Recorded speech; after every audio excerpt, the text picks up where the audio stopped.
Hi there, welcome back to Daily Dose of Anime Recaps. In this video, we'll be covering the first 10 episodes of the anime Durarara. In this show, we explore the criminal underworld of Tokyo through the lens of multiple characters. An internet gang, the Dollars, formed as a joke, begins to take hold of Tokyo, and our main characters find themselves central to this criminal phenomenon. Before we start, make sure to become a subscriber and hit the bell icon so you never miss an update from us. We meet the timid Mikado Ryuugamine, who stands out against the gray salary men and women of Ikebukuro, Tokyo. Out of place and far from his sheltered hometown, Mikado scouts out his new high school, Reira Academy, which he starts soon. We then meet Kida Masomi, Mikado's best friend, who is also starting at Reira Academy. Though they're best friends, it's the first time seeing each other in 3 years after they moved away, so the differences between the two are clear. Kida is the fearless, while Mikado is the coward. In the next scene, we observe an online chat room between two people who discuss their living situations in Ikebukuro. It's likely that this is Kida and Mikado. Meanwhile, in late night Ikebukuro, Kida underscores the gang violence that defines the area. We meet Kida's friends, Karisawa, Yumasaki, Kadota, and Tugasa. They seem to be buying cardboard cutouts of girls for various reasons, which Mikado doesn't understand. They're up to something shady, it seems. Mikado seems to feel like an outsider to the type of life Kida and his friends are living. Just then, a teenage girl walks past, and a group of lowly men plot to kidnap her for trafficking purposes, or worse. The next scene revisits the online chat room, and a new participant joins. The group discusses online social phenomena such as group suicide, aliens, and more topically missing people, runaway kids, and kidnapping. They discuss Ikebukuro's involvement in this, and we cut back to the teenage girl. She's approached by a strange man, Mr. Nakura, who knows her as Miss Magenta. Miss Magenta seems very willing to follow the man, and something uncanny seems to be occurring. A young boy is in the boot of the car, and he suddenly springs out and uses chemicals to knock out the girl. As they drive away with her in the boot, a stranger watches on. Mikado continues to feel inadequate next to Kida, and they meet Simon, a sushi chef.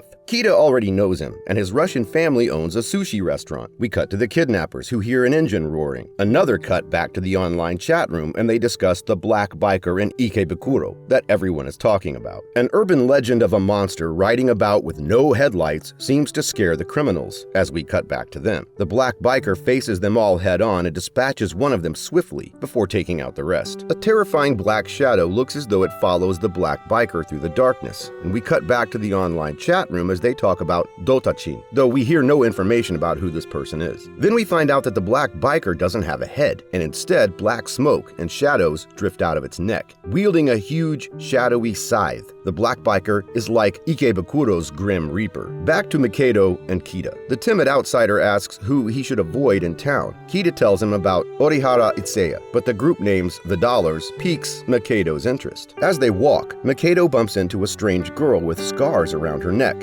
Instantly infatuated with the girl, she runs away, much to Mikado's dismay. Then they chase after the roar of the black bike, excited to see an urban legend, and we end the first episode alongside Mikado's first day in a new mythical and criminal underworld. Mikado is at his new school for the first day, and a shy girl, Sonohara, narrates the introduction to this episode. After being perved on by a creepy teacher during the first school assembly. Another important introduction is Kamachika, the girl who was kidnapped in the last episode. Mika is notably absent, though we haven't met this character yet. Then Seiji enters, an older-looking teenage boy. He announces that he won't be returning, and with that, he leaves. Sonohara narrates how Kamachika should have died 2 days ago, and that her life took a turn in middle school after she was sent images of her father having an affair with another woman. Online, she confided in Nakura that she wanted to commit suicide, though thankfully she doesn't. He returns the emotions by telling her about someone he was dating who ended up sleeping with his father. He proposes that they should both run away together to make a statement. As seen in the previous episode, it was a trap, though Kamachika knew this but felt so ashamed and upset that she continued with it anyway. Meanwhile, as we watch the kidnapping unfold again, we see it from the perspective of the Headless Rider and their accomplices. It seems that the Headless Rider is a small cog in a larger organization of anti-heroes and vigilantes, with her superiors sending her to different locations to fight criminals. The Headless Rider frees Kamachika, and without speaking, tells her she was told to take her to a location to meet someone. Kamachika meets Nakura, the real Nakura from online, who reveals that he had her kidnapped, but also saved His real name is Itsuya Orihara, the man Kida mentioned in the first episode. He reveals that even though Kamachika was going to kill herself, she was terrified at the thought of death, and that the whole fiasco was designed to help her rethink her suicidal thoughts. He explains without being too philosophical that he likes all humans, and to prove his point, he takes her to the roof of the building where loads of people have jumped to stop her from feeling so special. It's likely that Itsuya has led many to their suicides at this rooftop. It's a cruel trick, though it seems to work on Kamachika. What's strange is his obsession with observing behavior, and it seems as though he doesn't really care about stopping people from killing themselves, but instead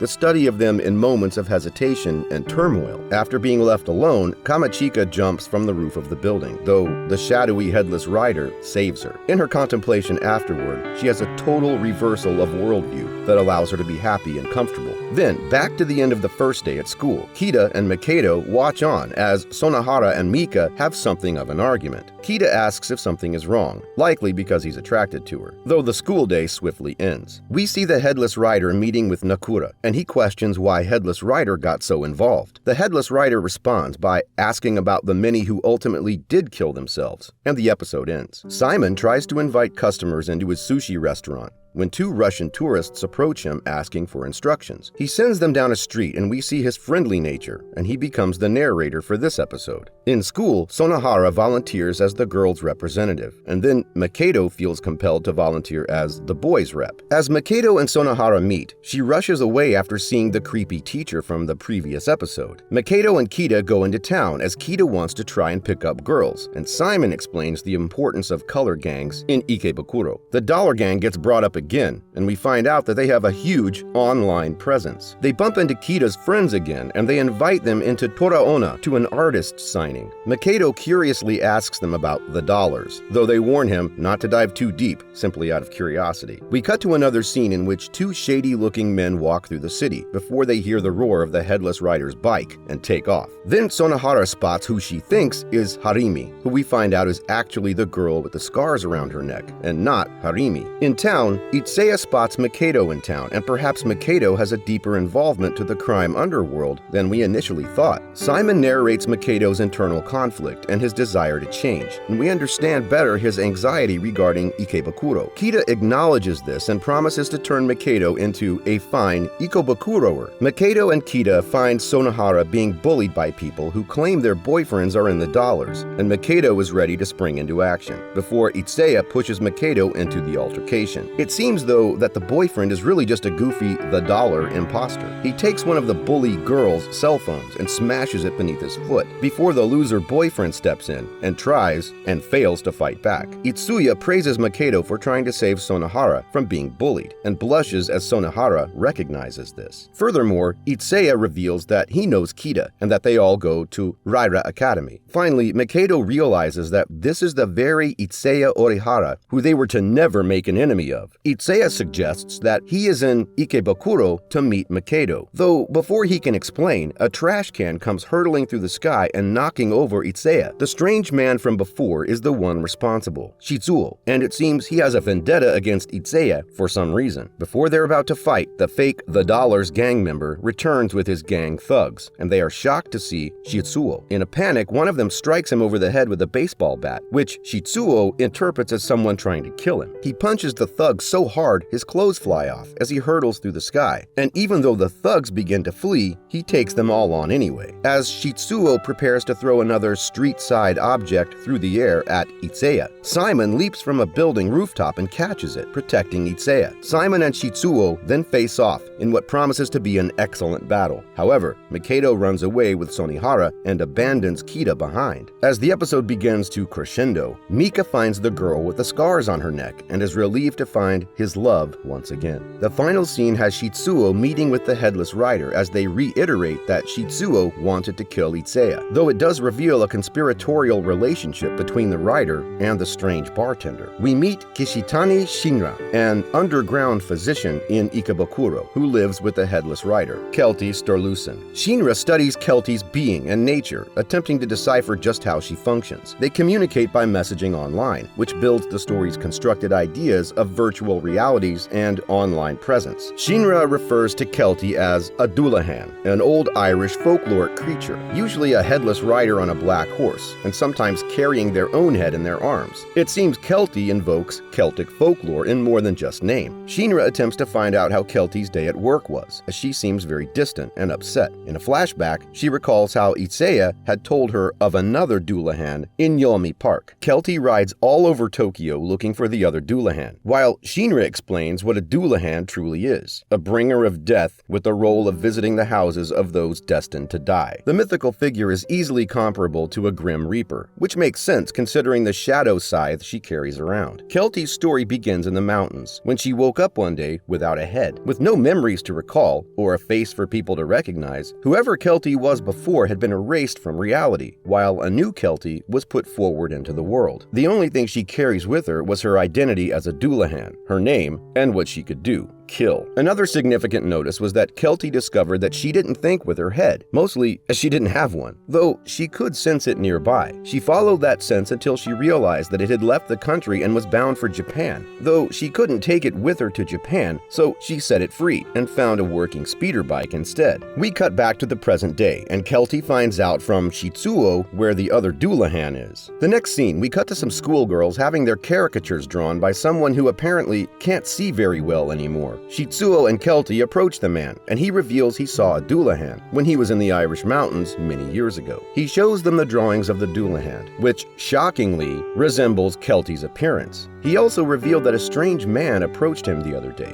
and said that she didn't really need to have a head at all. We cut back to Shinra and Celty's flat, and the Headless Rider seems very depressed after being unable to recover her identity and her past. Shinra tries to make her give up her quest to find her identity, and then reveals his own past with Celty. After Shinra's father, a doctor, met Celty, he demanded he dissect her in return for a place to stay. After agreeing to allow him to do it, Shinra was also involved in the procedure, despite only being a small child. They find out that Celty hasn't got a heart, though the rest of her anatomy is correct in appearance alone. Rather than having functioning organs and blood vessels, they appear only to exist to be there and do nothing. She also has a much higher pain tolerance than the average human, and regenerative abilities. The episode ends with Shinra's appreciation for Celty's beauty, and it's apparent he's not the same scientific evil as his father. The next episode begins with Celty facing off against a low-life thief, before being stabbed through the arm by a katana-wielding red-eyed bandit. After being stabbed, Celty heard a voice calling her a monster, undermining her human nature. We then cut back to Mikado, Sonohara, and Kita walking to school. Kita seems to be the one narrating this episode, and he refers to Mikado as his country bumpkin friend. We're reminded of the strange altercation between Seiji and Sonohara, and how Sonohara is being harassed by the creepy teacher in the school. After Kita rescues Sonohara from Natsujima, the creepy teacher, Mikado then bumps into them, and they all walk home together.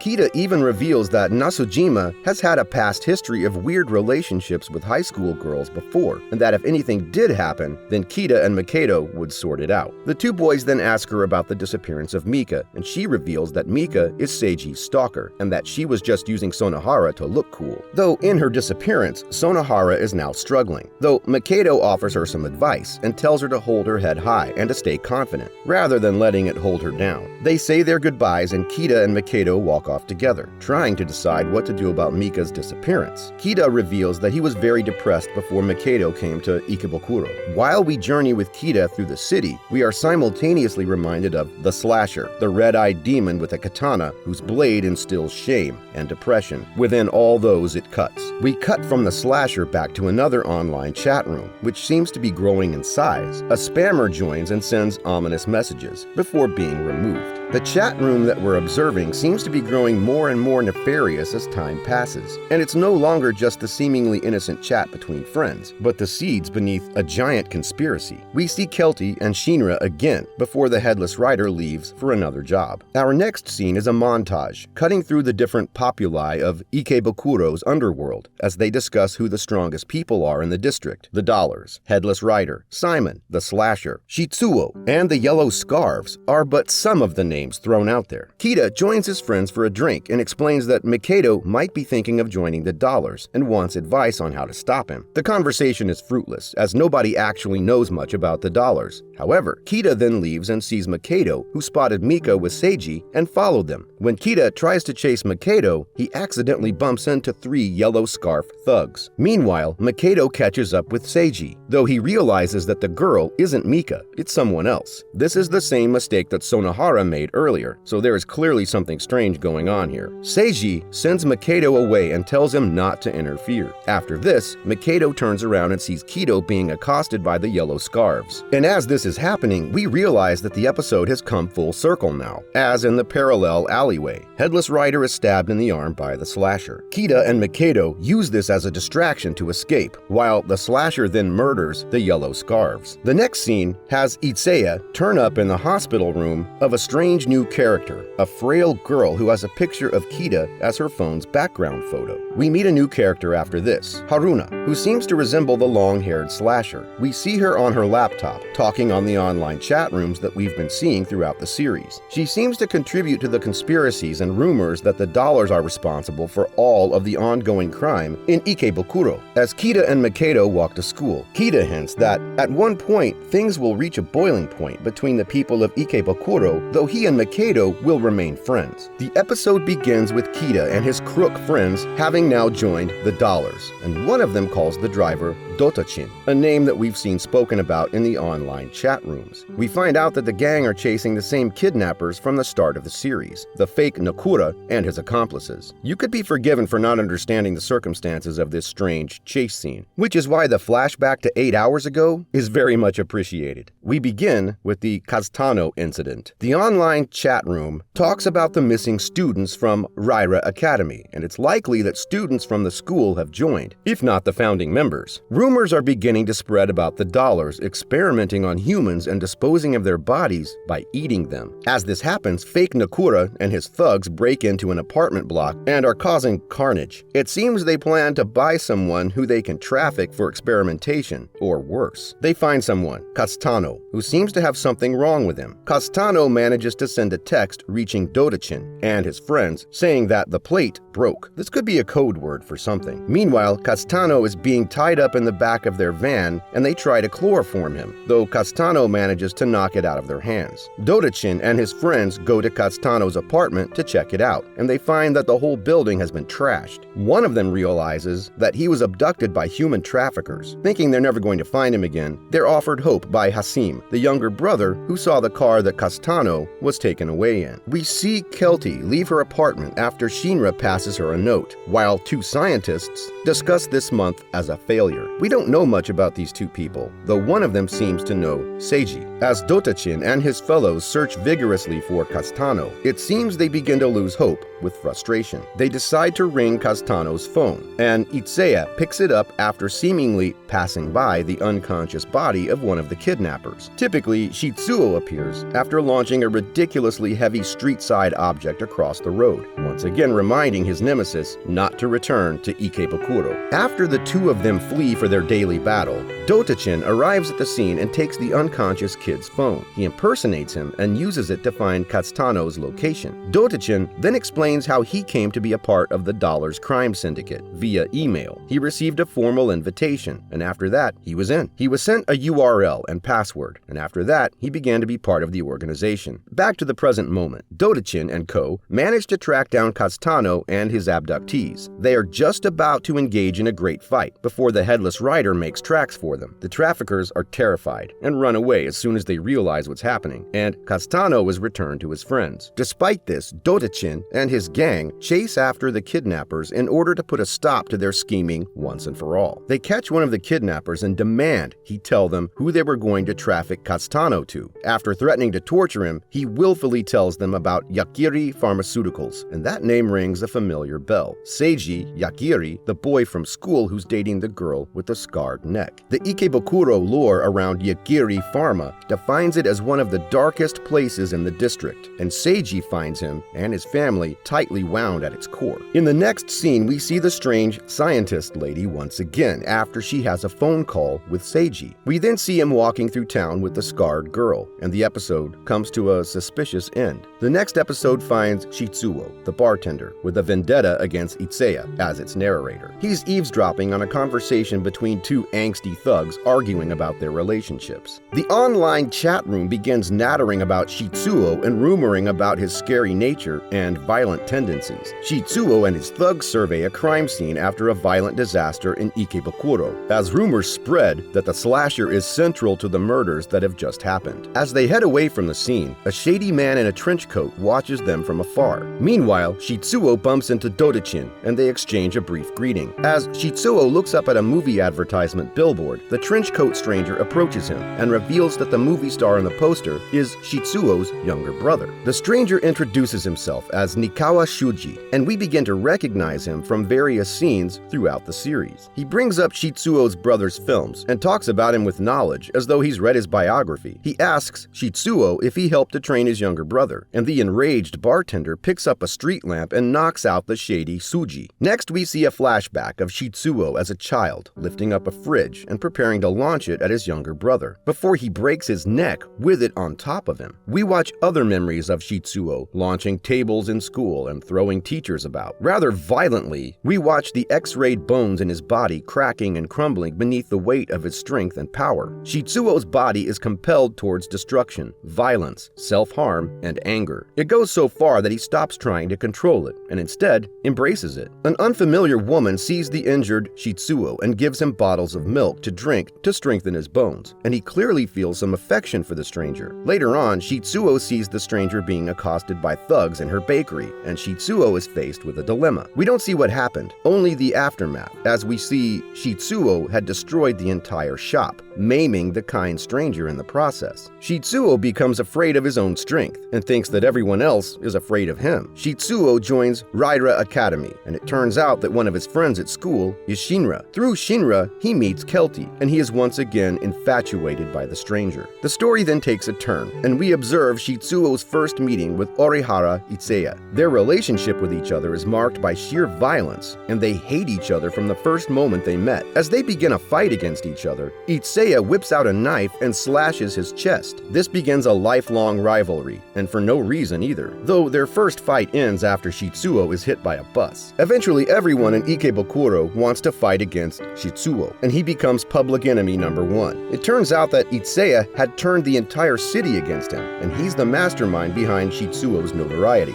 After graduating Ryra Academy, Shinra turned into the underworld surgeon, and Itsuya got involved with the Yakuza. Life became quiet for a while, however. Shizuo refused to let go of his anger, or vendetta, against Itsuya. After being framed by Itsuya, Shizuo got into deep trouble with the law and broke a long-kept promise to his brother to stay in his job. After this, Shizuo became involved with a debt collector, and his pathway to the criminal underworld of Ikebukuro became set in stone. His once loving relationship with his brother has now deteriorated, and they're basically strangers to each other. Meanwhile, Shizuo climbs deeper into the ranks of the criminal underworld and asserts his reputation as the strongest in Ikebukuro. During this time, Shizuo has formed an intimate friendship with Celty, though he still distances himself from her emotionally. Shizuo's life is ultimately quite depressing, marked by the violence which he claims to hate. He has virtually no close relationships with anyone, and the only thing he lives for is to fight against Itsuya. One day, he sees him in Ikebukuro. However, his rival swiftly evades him. The episode ends with Shizuo furious that he's been escaped from once again. The next episode begins with the participants of the online chat room discussing losing something, and the female narrator reveals herself as Celty. In her dreams, she sees herself finding a preserved head in a jar before being killed by a knight with a sword. Celebrating her first day of in 265 days, Shinra is surprised to find Celty feeling depressed. She asks him about dreaming and if it's a way of people unpacking their own memories. Shinra begins to babble about dreams, though Celty spaces out. They decide to cook a home-cooked meal as a way of Celty thanking Shinra for looking after her. We then cut to Kido and Mikado, who exchange gifts in school. We see Karisawa asking Simon if he's seen Yumi, and she looks stumped as she can't find her friend. We then hear a stranger with a strange voice asking for people to write their thoughts on a sheet of paper. Meanwhile, Yumi runs wild looking for his cell phone. Dotachin, on the other hand, is fighting off the thought of breaking a promise not to investigate Yagiri Pharmaceuticals alone, and it seems his willpower gets the better of him. As he walks away from outside the factory, a stranger we haven't yet seen runs toward the factory, getting ready to throw a firework at Yagiri. Back at Shinra's apartment, he's struggling to eat Celty's terrible food. Enraged and ashamed, she decimates the food to stop Shinra from eating it. Celty begins to spiral as she questions why she has so little memories from the past 100 years and beyond. She even begins to question whether she'll even remember her own face and storms out furiously. Waiting for her return, Shinra is excited to hear the bell ring, though it's not his love interest and is instead a colleague from work. We cut to Raira Academy, and Sonohara's shoe locker has been emptied, while Kida and Mikado try to get to the bottom of the mystery. Kida runs off alone, while Sonohara and Mikado band together and search the school. As they look, they discuss their concern for Kida, who seems to be acting strange and dangerously. Sonohara leaves, and Mikado phones Kida to inform him. Just then, Mikado spots the shoes in the school courtyard. We then move on to Celty and Shizuo standing at a demolition site. Celty begins to talk emotionally, though it's all in her head. They try and remember the building that used to be here.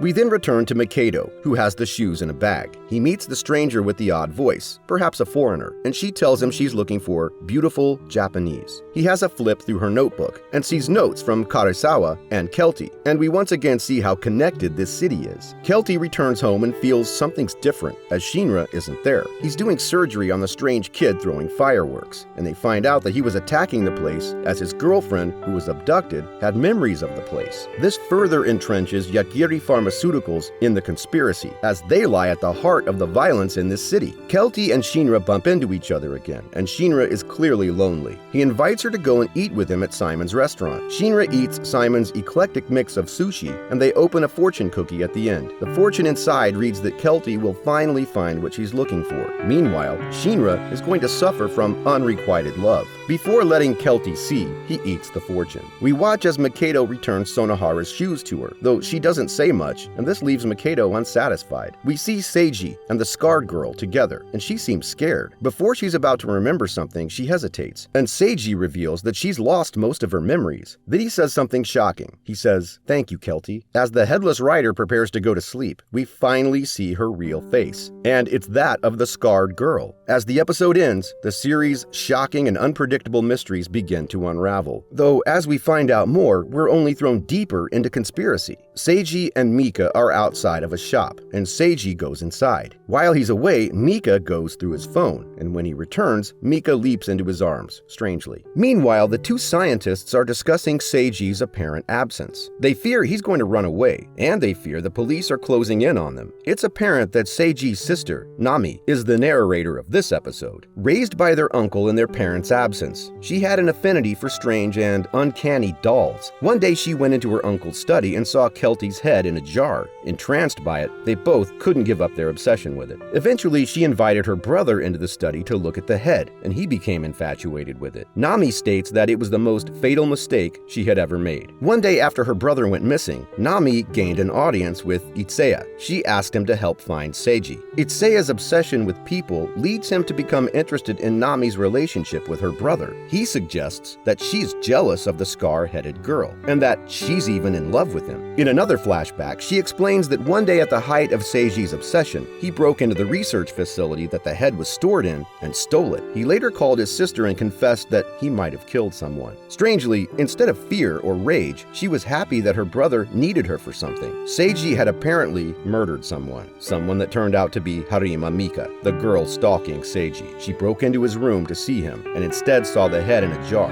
Seiji killed her to protect the secret. Back to the meeting with Itsuya and Nami. He says that the police are going to be picking them up soon. We observe Seiji and the scar-headed girl having a slight argument in which Celty and Shizuo watch. As the scarred girl runs past, Celty recognizes her face and chases after her. Restraining her arms, Shizuo tells her to calm down, while Celty observes her. Seiji appears and stabs pins into Shizuo's legs. As the scarred girl runs away, she bumps into Mikado, and the plot comes full circle once again, as we relive the scene from the beginning. beginning. Shizuo and Seiji fight, and Shizuo even says that he likes him more than Itsuya. Meanwhile, Mikado runs away with the scar-headed girl, while Celty tries to follow them. The plot of Durarara only gets more convoluted as the series continues, and each character has a significant part to play in the conspiracies, no matter how unwitting they are to their roles. Celty is furious and asks Shinra what he thinks could have happened regarding her head on someone else's body. He suggests that it attached itself to a girl's body who had a similar physique. Nami reveals that she attached the head to Mika's body in order to allow Seiji to have someone who loved him unconditionally. Celty plans to find the girl and confront her to find out what happened, though Shinra is uncertain that it will be a successful mission. After the altercation with Celty, the scar-headed girl flees with Mikado, so Nami decides to track her down. Dead or alive, she wants her returned. We see her in Mikado's house, and she texts Nakura, aka Itsuya. Excited by all the potential for human disaster, Itsuya spins around in his chair with chaotic glee. He's about to message the Dollars chat room. However, nobody's online. Mikado suggests that the girl go to the police or the hospital. As the episode comes to a close, both Nami and the girl think to themselves that they love Seiji, consolidating a creepy love triangle between a demented sister, traumatized brother, and Frankenstein lover. The next episode begins with Mikado shopping for everyday essentials. He leaves her and hears the black bike of the Headless Rider. As he leaves, he bumps into the scar-headed girl, and we see the scene from the previous episode, this time from his perspective. As Celty chases them through Ikebukuro, they finally escape using the metro. That night, after the girl's asleep, he invites Kita over. They confer about what to do, and of course, Kita is being overtly romantic and odd. Kita leaves without offering a helpful resolution, and Mikado contemplates the events over the past couple of days. At school the next day, Kita has already started rumors that a beautiful girl has been sleeping at his house. Nobody believes it, though Mikado is worried that Sonohara has heard. Kido has started a ballot list where students can vote who they think is the most likely to be in the Dollars. They narrow down their votes to a singular student, Takiguchi, who Kita is convinced must be in the Dollars. They find him on the roof, smoking, alone, and writing songs. Kita boldly asks him if he's in the online gang, and he admits his involvement. Takiguchi tells them that he joined the gang because he was bored, and that if he could, he should. He tells the two friends about how he met various The Dollars members coincidentally, and sometimes you just know if someone is involved. Later on, Mikado and Sonohara walk out of school. As they leave, they both think about Harima Mika, the girl who went missing, who Yagira Seiji murdered. However, they don't yet know about her death.